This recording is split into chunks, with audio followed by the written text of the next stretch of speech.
اللهم آنس وحشتي في قبري. اللهم ارحمني بالقرآن العظيم واجعله لي إماما ونورا وهدى ورحمة. اللهم ذكرني منه ما نسيت وعلمني منه ما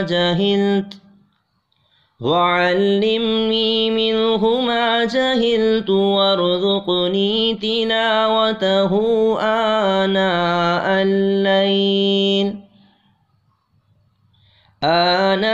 الليل وآناء النهار